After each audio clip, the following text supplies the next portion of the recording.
So I went around, I raised the car up, monster truck mode. I'm just trying to make sure I can get the clearance for the car a little bit better.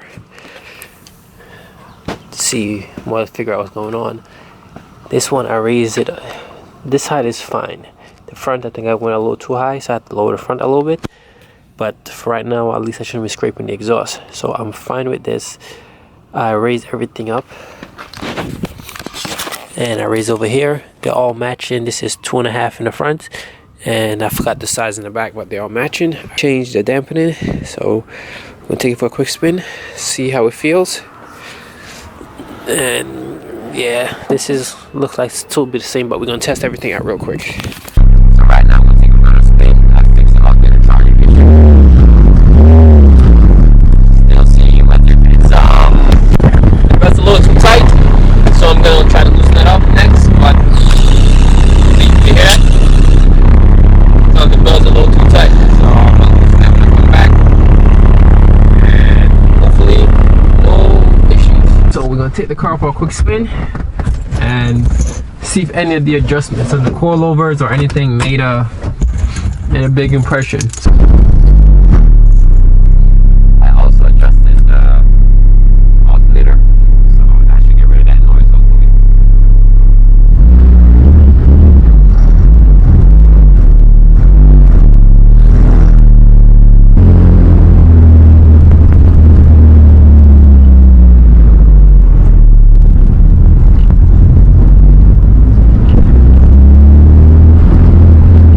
This is just to get the feel of the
Yeah, we just came back from taking the car for a spin. It drove like a normal car. No breakup. The base tune that's in there did a good job. Granted, there's still issues I want to fix with the vibrations, but besides that, she did well.